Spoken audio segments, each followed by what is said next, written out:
I'm Tim Sheridan, and you're at Comics Online.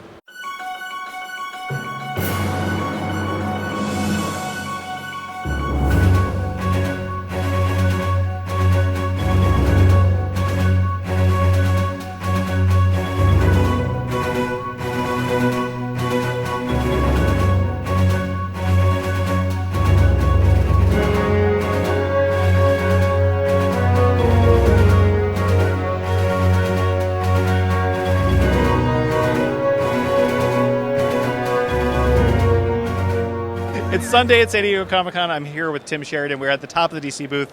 Tim, congratulations. 6 amazing issues of Alan Scott Green Lantern are out in the world. How does it feel?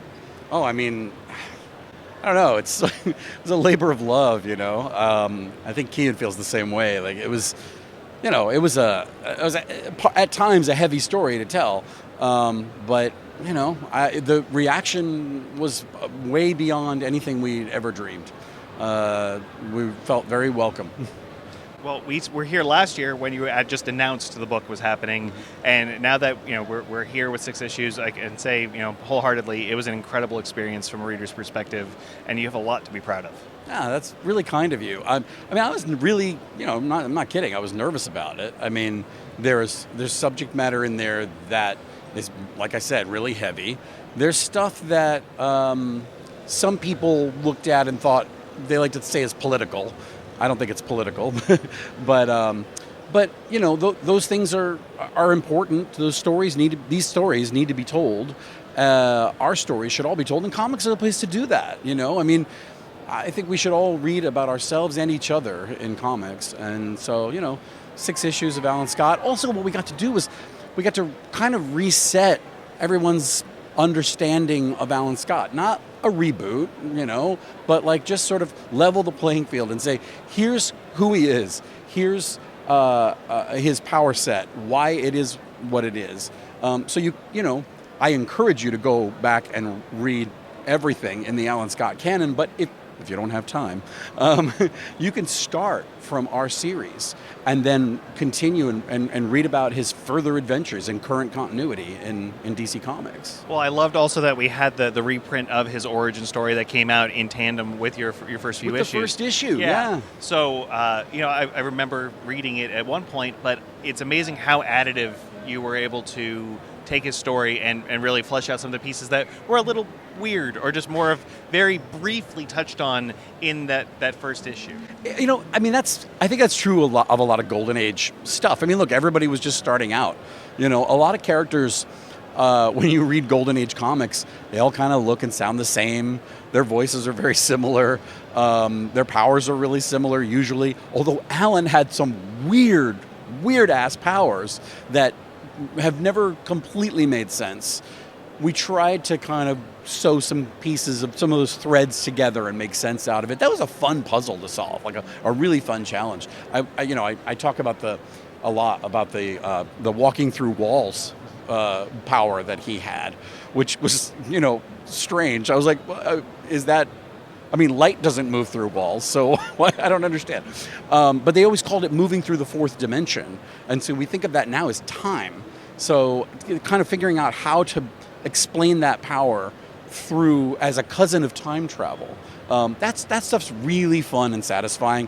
As a reader, as a fan, I get, I used to love reading when a writer like, say, Jeff Johns would take those old threads and kind of tie them together, make sense out of them, give you an explanation for something. Didn't necessarily add new information except a new explanation. Here's how this works here, and here's why. And he always added so much heart to it. And I think we got to do that too. I mean, this was a love story, ultimately.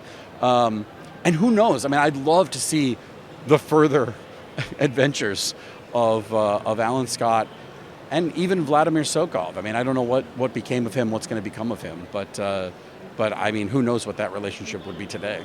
I love that Vladimir got to push Alan to really test the limits of his powers, but also to realize that there was more to his abilities than even he realized. I just absolutely... First of all, I needed to have an explanation for why Alan doesn't really understand his powers. I mean, he doesn't have the benefit of a Green Lantern Corps member passing on their ring and lantern and explaining, or going to Oa, and he doesn't have any of that. He's just like figuring it out as he goes, and so is Vladimir. It's just that Vladimir got there a little bit sooner on some stuff. And so he became a device to be able to explain some things to Alan. But I really love the complex villain, the villain who has a history of maybe not being a villain, and maybe a future where they're not a villain. That Batman Catwoman kind of relationship where, is this healthy? Is it, it looks sometimes it looks healthy, sometimes it looks terrible. And that's what ultimately Vladimir, makes a terrible decision in the last issue. And his explanation is simply, I'm the villain. Which is, I think, heartbreaking, because it's almost like he resigns himself to his role in their relationship at large. Not just their romantic relationship, but their entire relationship. And who knows if that's going to hold, I mean, maybe Alan can lead him out of the darkness and into the light too. That's a story, maybe to be told someday. I don't know. Sequel, DC sequel. Let's get going. One of the most iconic images I think that you had throughout the issues was the shot of Alan and Vladimir against essentially backs to each other with the force field in between them. I think it might have been issue 4 or 5, but it was one of my favorite shots of the entire thing, and I think Keane did a wonderful job. I would love to hear for you what moments stand out the most now that it's all said and done. Oh my gosh, there are so many. Choose. I mean, that's a terrific moment, and that's one of those ones where, like, a lot of times, an artist like Keane will visualize something that you didn't even, as a writer, think of. In that case, I think I wrote something about. I kind of said I thought they should. I felt that was the energy of the scene, that they're kind of, he leans against the energy bubble and kind of a little exasperated. There's the energy comes down in a big way in that moment, and then Keane just makes it incredibly beautiful and poignant. There's a lot going on with their faces too, which is incredible. But I think for me, one thing I was really happy about and proud of was. Two things. One, getting to put a sort of coda on the story of Billy, the character who we met in issue 2, which we got to do a sort of cameo coda on that in issue 6. But also in issue 5, it was so tough to do because we only had 20 pages, 6 issues, 20 pages each, and the story. It would have stopped the story dead to do a whole issue explaining the lore of the Starheart and why Alan has the powers he has and why Vlad has the powers he has. And so we basically, in I think 2 pages, and I'm so sorry, it's a lot of balloons, but we had to get a lot of information out, but we did it in a way where that information was coming from the Emerald Flame, but embodied with the image of Jimmy Henton, and getting to bring him back in, even if it's not really him.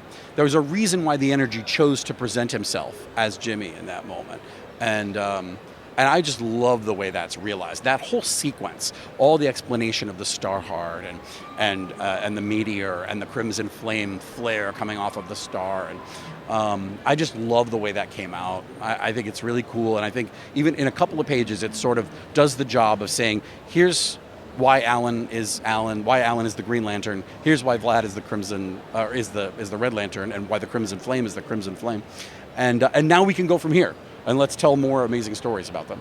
Well, and you said it really well. Jeff has given us a lot of context from his time with Green Lantern, and I think you just said it better. That was better.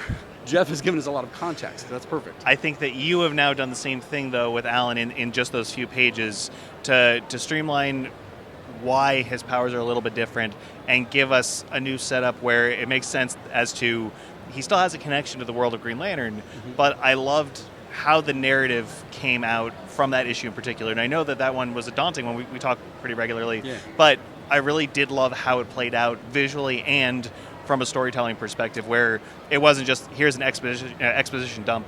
I can still talk, it's Sunday. Exposition dump. But at the same time, it really did give us something to visually understand how this works from his perspective. I've never loved the idea that Alan Scott, the Green Lantern, is just completely separate from the Green Lantern Corps. That's so unsatisfying. And there are so many people. I mean, I didn't really add anything there. I'm just taking from the lore that exists and trying to condense it and sew those threads together and present it in a way that now we all have a basic understanding of how it worked. But for me, for the Starheart and for Alan's powers to share perhaps some kind of common ancestry with the Green Lantern Corps, that may perhaps, there was they were sort of generated from the same prehistoric sort of thing. All the ancient magic of the universe led us to this moment and led us to have an Alan Scott, a Vladimir Sokov, and a Green Lantern Corps. That to me is satisfying and fun. And it means that there's a possibility for so many more stories to tie them together. When is Alan Scott going to be a member of the Green Lantern Corps? When? that's Sequel. I'm speaking as a fan because I'm not pitching anything. I haven't talked about it, but I long for that day because I want to see what that looks like. I'm going to go on record here. This is one of my favorite stories as far as Green Lantern and Alan Scott, and really what you and Kian did in such a short amount of time is nothing short of impressive. And really, thank you for letting us join along the ride, and I'm so glad you got to tell this story. Thank you so much. We do talk quite a bit, and I knew you were checking in, and I knew you were happy with how the story was playing out, and that really meant a lot to me. Thank you. We had such a good team, in addition to Kian, editorial with Andrew Marino, Marquise Draper, and Matt Herms doing colors. Lucas Gattoni, Ringo Award nominee, Lucas Gattoni, so awesome. I know, right? On letters, it was, and some inkers came in and did some pinch hitting too, which was amazing. It was very fortunate. We were very fortunate. We had a great team and a lot of support from DC. And the trade paperback comes out this September. So, and what I love is the trade paperback is going to include the 6-page on-ramp preview story, the prologue that we put in Pride Through the Years last year. And that will sort of, start the story. You'll get to see that, then you'll get to see the 6 issues and all, put into one format.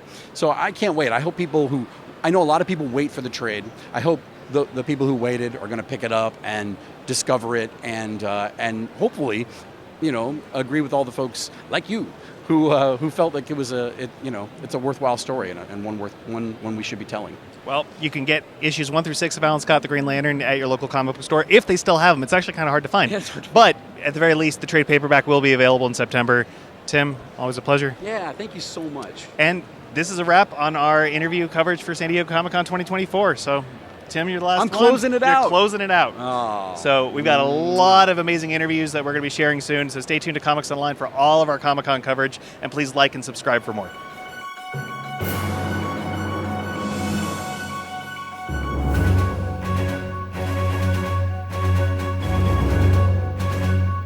That went well. Okay. This is all going great.